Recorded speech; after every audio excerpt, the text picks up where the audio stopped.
Okay. Hello, Dr. Kassenova. Thank you very much. First of all, thank you very much for being here with us today and for accepting our invitation. It's a great honor for us. So, first of all, how are you doing? I'm doing as well as one could be, I guess, with all the events that are happening around us. But thank you. How is everything there on your side? We would say relatively good as well, trying to cope with everything that is happening around the world. So yeah, we're good. Okay, so let's start our interview. But before, I'd like to tell you that Togzhan Kassenova is an expert on nuclear politics, WMD non-proliferation, and financial crime prevention. And Dr. Kassenova currently works on issues related to proliferation financing controls, exploring ways to minimize access of proliferators to the global financial system. So you know a lot about nuclear disarmament and about combating money laundering, and let's talk about nuclear disarmament first. You have just published your book, The Atomic Step: How Kazakhstan Gave Up the Bomb. So congratulations. Thank you. And we have started reading it, but we haven't finished it yet. But our very first question would be, how did you come to write this book? And what do you think is the core value of the untold true story of how Kazakhstan gave up on the most powerful weapons in human history? Thank you. Thank you for inviting me. It's a real pleasure to have a conversation with you. And I'm delighted that I can share some of my observations with your audience. The idea for my book was born 15 years ago, and it was a very long process. There were many reasons why I decided to write the book. As a specialist on nuclear politics, I understood that Kazakhstan's nuclear story is so important for the global audience, but very few people know about it, or if they know about it, they only know the kind of the very high level, right, official narrative. And I thought, for me as a scholar, it was important to offer a more nuanced, a more complex telling of the story, to show all the complexities that Kazakhstan was going through during that period, and to explore the negotiations that were happening at the time.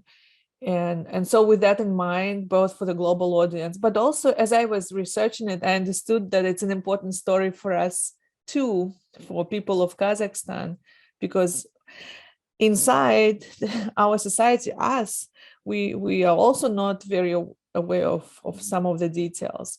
And initially I thought it would be a purely diplomatic political book. I was only focusing on why Kazakhstan gave up its nuclear inheritance. But the more I looked at it, the more I traveled to the Semipalatinsk region, the more I understood that it's my duty, responsibility, and obligation actually to also tell the story of the people of the region and describe the period of the 40 years of Soviet nuclear tests at Semipalatinsk. So in terms of what I hope the readers will take from the book, there are a few things. First, I hope they will understand Kazakhstan better, and our society better, and our history better. I hope they will take away from the narrative that nuclear weapons programs are extremely detrimental to people and the environment, and that the case of Kazakhstan shows that you actually can give up on a nuclear path and not feel less secure, and actually come out better from your decision. So these are some of the messages I hope readers will take from my book. Thank you very much. And you just mentioned the fact that not so many ordinary Kazakhstanis know the details about this whole process. And as a citizen, so I come from East Kazakhstan and more specifically from Semey. So I'm very glad that now we have a very a person whose expertise in this nuclear policies and like weapons, and we have the ability and opportunity to read your book and know more about it. So thank you very much. Thank you. And I'm so glad that also the Kazakh version is coming next. So I hope that in a few months, there will be a Kazakh edition of this book, which for me is very important. Yeah, I think it's a great news, especially for people who only read Kazakh literature and having something scientific and local published about it. Yeah, that's very important. We'll keep us updated, please, and we'll also be looking forward to the news.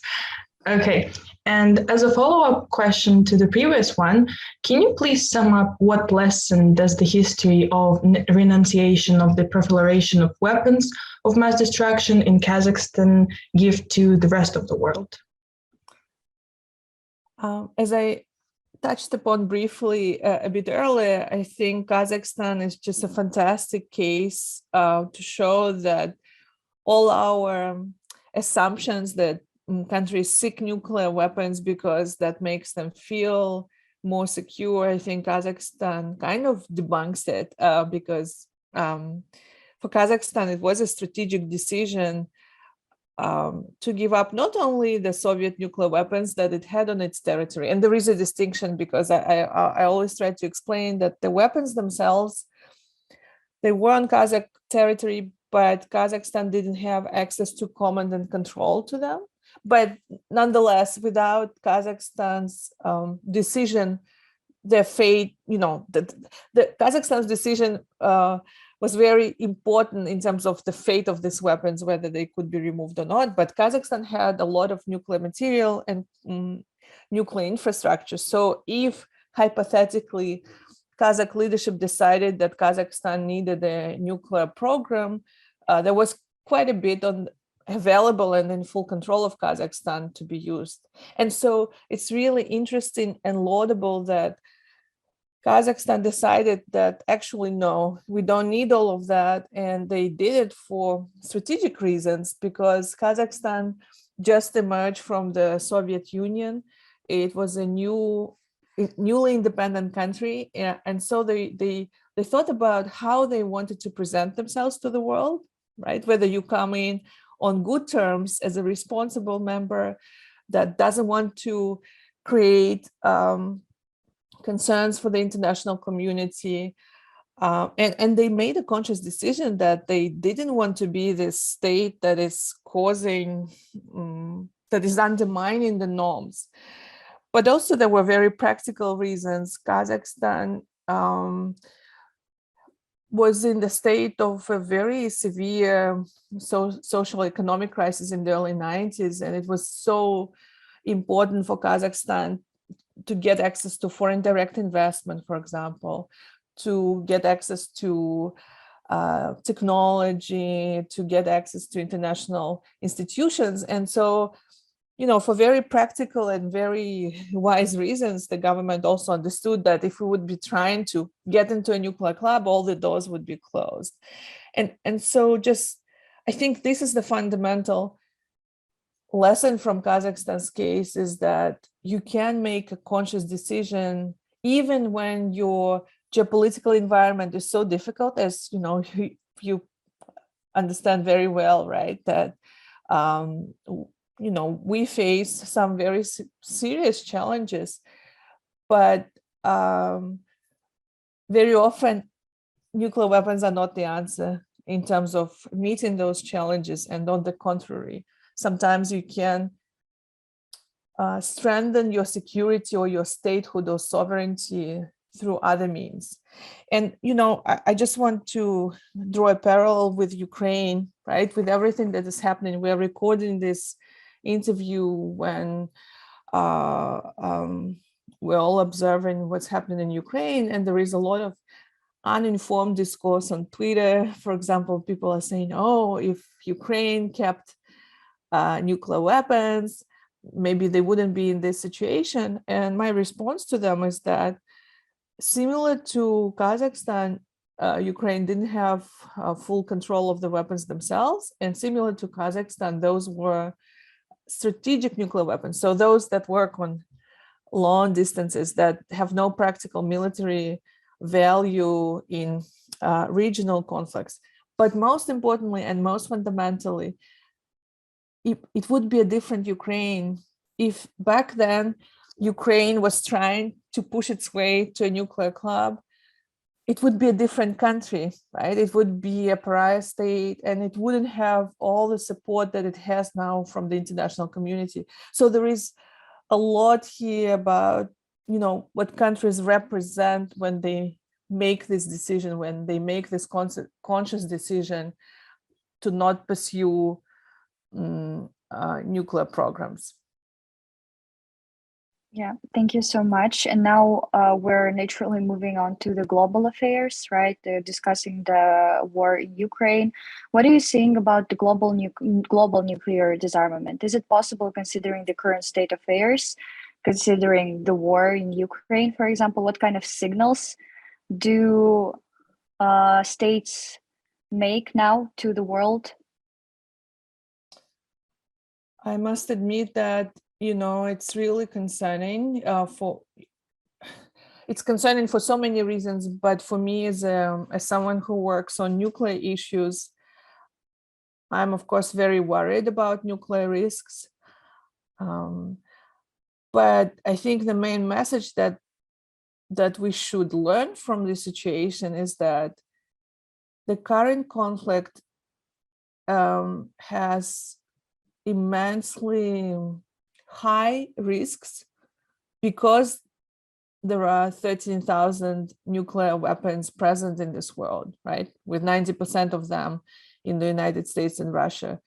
I don't want to say that, you know, a military conflict in the heart of Europe would be okay under any circumstances, but such a large-scale conflict when there are also nuclear weapons present in the arsenals of some countries, I think it just elevates the global risks to such a high level. So I hope that one of the main messages we all learn from this is that while nuclear weapons persist, we will all remain hostages to that. And it's not, and the problem is they're indiscriminate. It doesn't matter whether your country has nuclear weapons or not.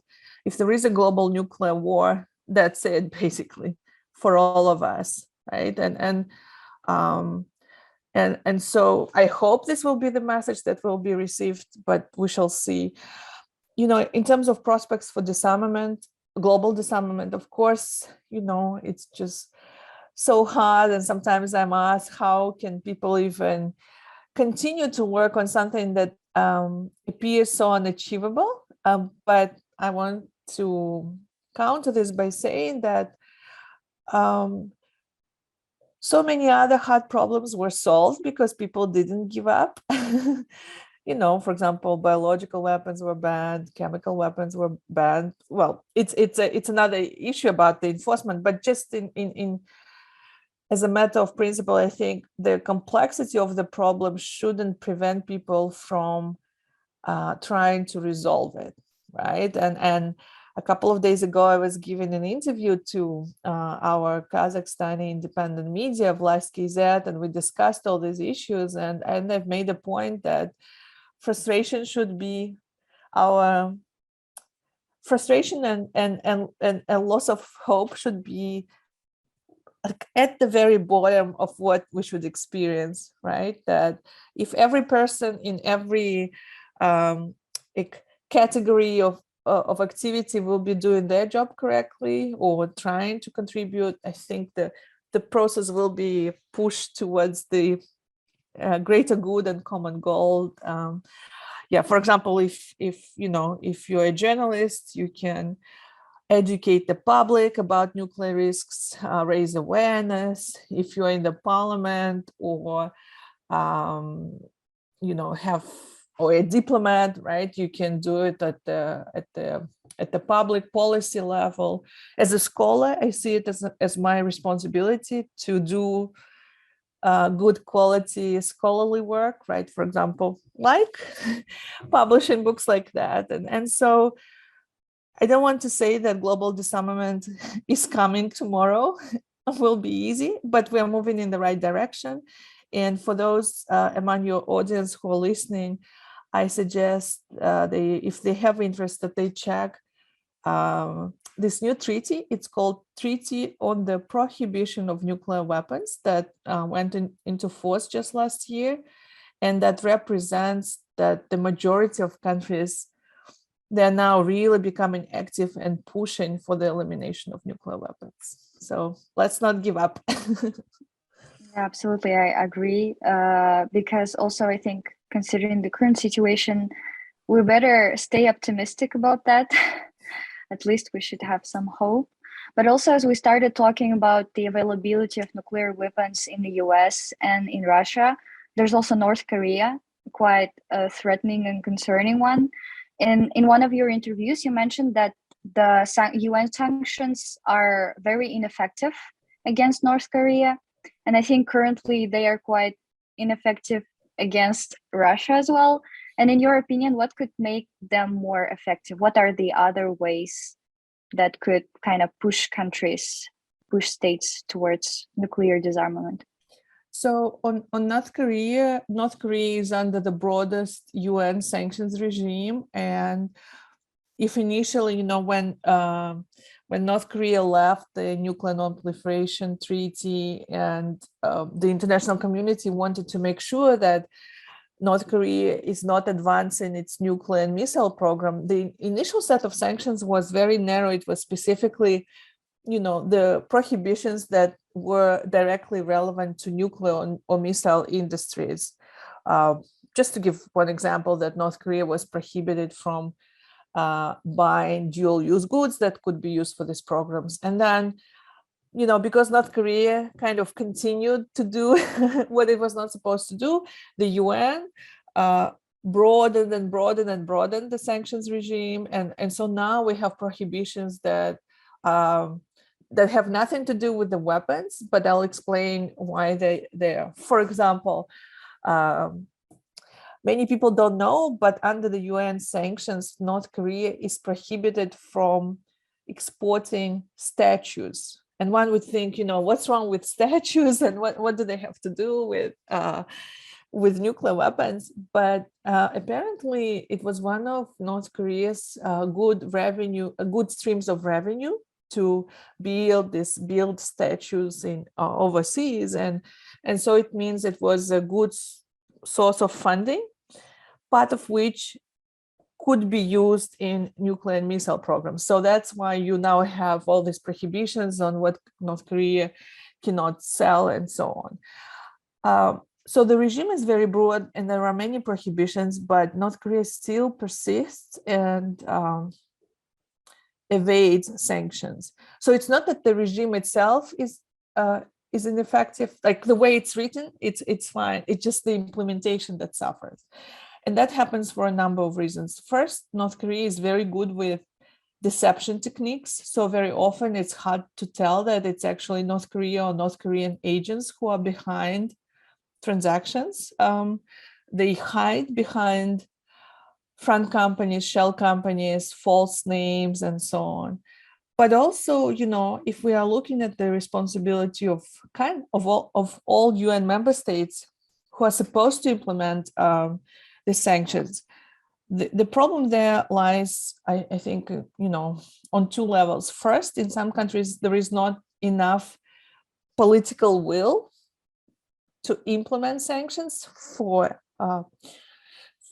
different reasons, right? And if you are not committed at the highest level, it's very difficult, obviously, for on the ground to implement the sanctions. Another more universal problem is the lack of capacity. So if even for more developed countries with more resources, it's a problem to implement the sanctions, right? As I explained, because North Korea is so good with lying and deceiving. You can imagine if you're a country with limited resources, where would you put your resources, right? Into feeding your people, maybe trying to help with public health, for example, or into trying to get better controls to implement sanctions, right? And countries, yeah, simply don't have resources, and the limited resources that they have, they just put into objectives that are more important for them. So that's why we are where we are, and that's why North Korea, despite the sanctions, is continuing to advance its nuclear and missile programs. Yeah, thank you for your answer. And let's move to another very hot topic, we can say, in the nuclear politics world. It deals, of course, the nuclear deal with Iran. So what do you think about the future of this deal? Is it possible to finally reach some sort of an agreement? Because as we all know, the negotiations, they start and then they end and then they go back again. So what do you think about this? As of today, I'm very optimistic, I think. Well, I would say that in general, I'm an optimistic person. You know, you have to be when working on these issues, because otherwise you'll just give up on day one. But no, seriously, why I think that the chances are good, because for everybody involved, it's the best way out. You know, for Iran, it was a good deal. For the international community, it was a good deal. So the only reason why the United States left the deal, it's due to the change of administration in the United States. And so judging by most recent news coming out of Vienna, and what the diplomats are kind of hinting at on Twitter, I think I hope that the announcement that there will be a resurrection of the deal is coming. So we'll see. Thank you. I think the world should be hopeful at this point. So now moving a little away from the nuclear politics, we know that you're an expert in the area of Central Asia and Kazakhstan specifically. We know we are having a lot of things happening in Kazakhstan starting from 2020, right, 2019.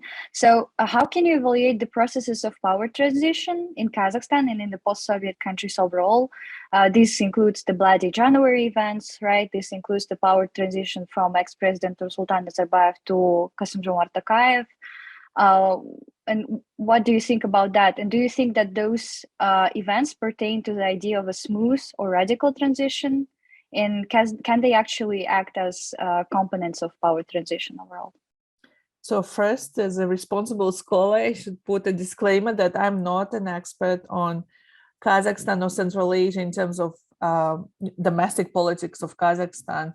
But of course, I'm Kazakh, and I work in the field of politics. So of course, I have my opinions, right, and observations. So just with this disclaimer that I'm definitely not an expert on domestic politics. I do want to address your questions, and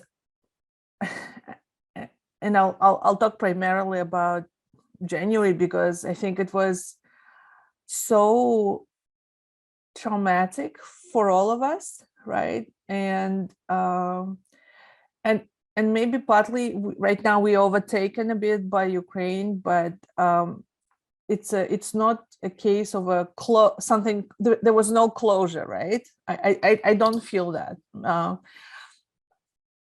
I want to say that especially during the first days, I felt very proud and hopeful. You know, it was really nice to see the unity across different regions of Kazakhstan, and the peaceful protests and people expressing their views and their demands. I think that the people of Kazakhstan have every right to expect greater political freedom and modernization. So even, I'm lifting it up, beyond the initial narrow demands, and we all know that the demands, they broadened as the protests continued to more political demands. And I am fully on board with the expectation of our society for more political modernization.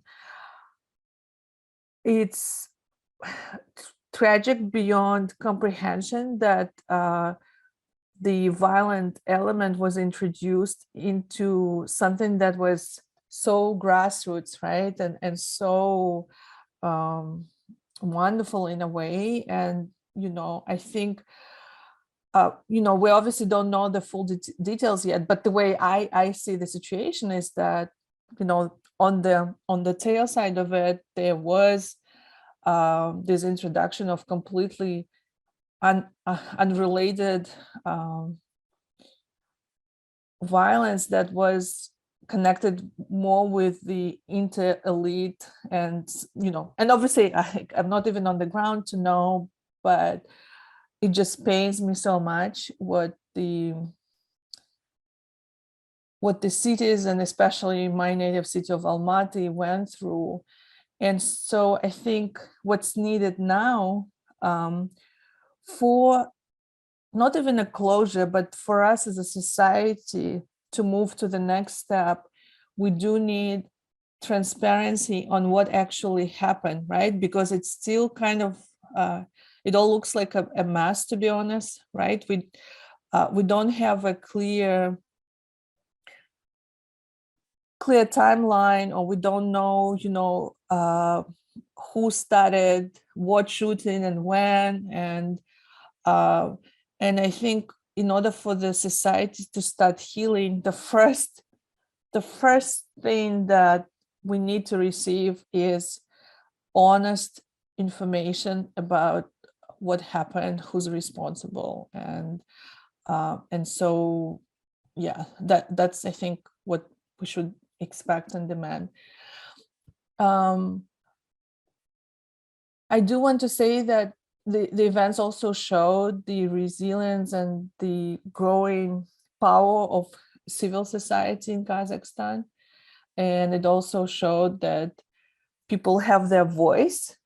And I think it's very important for those in power to always remember that it's the voice of the people that should be listened to. And so, so we'll see how that develops. I do want to mention something that I think it's important for us to remember. I think in moments like this, we should definitely demand more from our government, right? But we should also be very mindful and careful about thinking about the fate of Kazakhstan as a country and as a sovereign nation. What I mean is that I'm really, I find it concerning, the amount of vitriol that is sometimes visible on Twitter towards President Tokayev, for example, right? That it's almost as though sometimes it looks like a organized campaign, almost the same words are used, and I will be the first to say we should criticize and demand more from our leadership. But what I'm hinting at is that we should also always remember our geopolitics, our very complex neighborhood. We should always remember that the state machinery is very complicated, that it's not unitary, that, government is not some kind of like a unified unitary monster, and we should always be, seeing it as something like one, and that everything government related is bad. We really should be careful about that. And yeah, that's, I don't know, do you understand what I'm getting at? That yeah, exactly. yeah, because even now, I think some people who go to work as civil servants, they're really doing it, obviously not for the money, right? Because the salaries are not very, very good. And so I just think about people like that at every level of the government, starting at the bottom and up to the top, that, there are professionals there are patriots there. And so it really hurts me as a Kazakh when sometimes this anti-government criticism, I think it just goes to another extreme, and that we show so much disrespect to the entire government machinery, which I think is detrimental for us as in terms of our strength as a country. And so just I think we always need to think about this balance, what we say and what we do, and things sometimes are more complicated than we want them, and cannot change immediately. So. Yeah, I agree with you, and I hope that, as you mentioned, our civil society is getting stronger and stronger, and getting more interested in politics overall. Mm-hmm. Right, this is a huge thing for a post-Soviet country, and I'm hopeful also that our society will learn what to demand, will know what to And demand when. at a certain, and when. Yeah, correct. Yeah, but now as we're talking about Kazakhstan and Bloody January, there were a lot of modifications proposed and kind of enforced by President Tokayev. And so some of them are more like cosmetic ones, and others at least sounded profound, right? And one of them was the plan to return capital back to Kazakhstan, right? And so Tokayev claimed that many of our government officials have resorted to using various schemes to transfer money offshore, which was not actually in use for us, right? But how do you think this plan needs to be executed in order to be successful? Since you're also study this money laundering, do you think that returning the stolen assets even possible? So it's definitely possible, but it's very hard. It's hard because money laundering involves a lot of deceit. There are so many layers to it, and there is people are hidden behind offshore accounts, and what you see on paper, right? The ownership is not the real owner, and the international community is still not where it should be in terms of legislation in many countries, the requirements on the transparency of ownership and so on. So just the process of identifying whose assets where it is already a challenge, but it's not an impossible challenge. I think fundamentally, what's important for Kazakhstan to be successful in that initiative. Number one, it should be indiscriminate, right? So if you're saying we're going to return stolen assets, we cannot discriminate, right? And try to protect certain families or certain names, and then go after others. So it's really important, I think, in order for the initiative to be successful and to appear legitimate, is to really do it indiscriminately. That's number one. Number two is how is on the transparency of the entire process, because Kazakhstan is not the first and is not the last in trying to return stolen assets. And there was actually a case earlier, and the audience can look it up. There was case of returning stolen assets already before, but the problem that is not unique to Kazakhstan, but in general, that how you set up and how you distribute the money that is returned is also extremely important, right? That you cannot bring back the money and then nobody knows where it went, or or the process creates additional corruption within country because it went through certain foundations, for example, and it wasn't a transparent process. And so, the mechanics of how it's done and how transparent everything is, I think are fundamental. So yeah, possible, hard, and everything needs to be set up in a transparent way. Thank you so much. Well, I think only time will show, but let's hope that Kazakhstan will be able to do it. And as you just mentioned, the problem of corruption, we would like to ask you our final question. So we know that kleptocracy and corruption overall is a very common phenomenon. And what would you propose to eliminate it?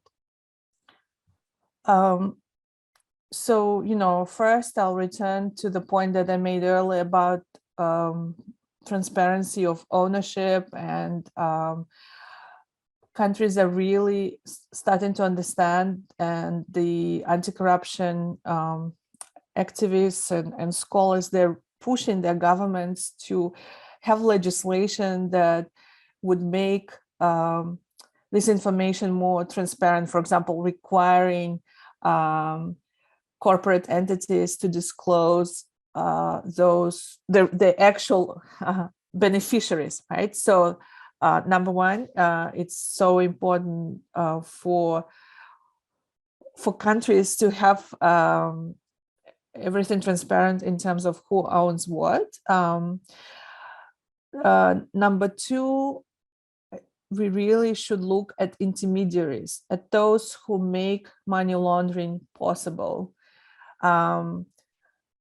It's unfortunate, but some of the leading democracies have conditions in their countries that allow for those intermediaries. And for example, this can be lawyers, brokers, real estate brokers, even PR companies, right? That they're sitting and working in, even in the countries that are, that are democratic. And they're the ones who make it possible for those high-powered corrupt officials from other countries to launder money through these countries. And so that's a challenge, and that's something that should be addressed.